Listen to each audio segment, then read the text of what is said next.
నేడు కడప డీసీసీబీ ఎన్నికలు జరగనున్నాయి. వైఎస్ఆర్ కాంగ్రెస్ టీడీపీ మధ్య హోరాహోరీ పోరు నెలకొంది. మొదట కోఆప్షన్ సభ్యుల ఎన్నిక ఉంటుంది, తర్వాత చైర్మన్ ఎన్నిక ఉంటుంది. చైర్మన్ ఎన్నిక జరిగే ప్రాంతంలో 144 సెక్షన్ పోలీసులు అమలు చేస్తున్నారు.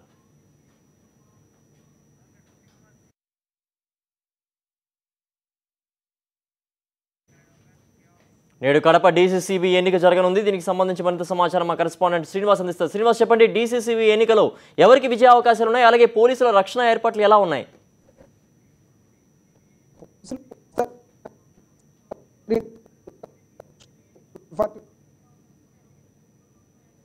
అదేవిధంగా నగరంలో ఉన్న పోలీసులు అందరూ కూడా పూర్తి స్థాయిలో బందోబస్తు ఏర్పాటు చేస్తున్నారు. ప్రతి ఒక్కరిని కూడా చెక్ చేసి లోపలికి పంపిస్తున్నటువంటి పరిస్థితి మనం చూసినప్పుడు డీసీసీబీ బ్యాంక్ దగ్గర ఎలక్షన్ జరిగేటువంటి ప్రాంతంలో మనం ఉన్నాము.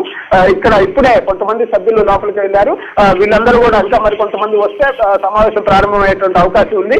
ఇప్పుడు మొదటిగా 8 గంటలకి ఇక్కడ ఉన్నటువంటి డీసీసీబీలో 3 కోఆప్షన్ సభ్యులను ఎన్నుకోవాల్సిన అవసరం ఉంది. ఈ 3 కోఆప్షన్ సభ్యులను ఎన్నుకున్న తర్వాత మధ్యాహ్నం నుంచి చైర్మన్ ఎన్నిక జరగబోతుంది. మొత్తం మీద టీడీపీ అదేవిధంగా వైఎస్ఆర్ కాంగ్రెస్ పార్టీలకు సంబంధించిన వాళ్ళు పోటాపోటీగా చైర్మన్ గిరి మాదంటూ చెప్పుకొస్తున్నారు. మొత్తం మీద అయితే ఈ ఎలక్షన్ మధ్యాహ్నం కల్లా ఎలక్షన్ సాయంత్రం కౌంటింగ్ అయిపోయినాక చైర్మన్ ఎవరనేది స్పష్టంగా తెలుస్తుంది.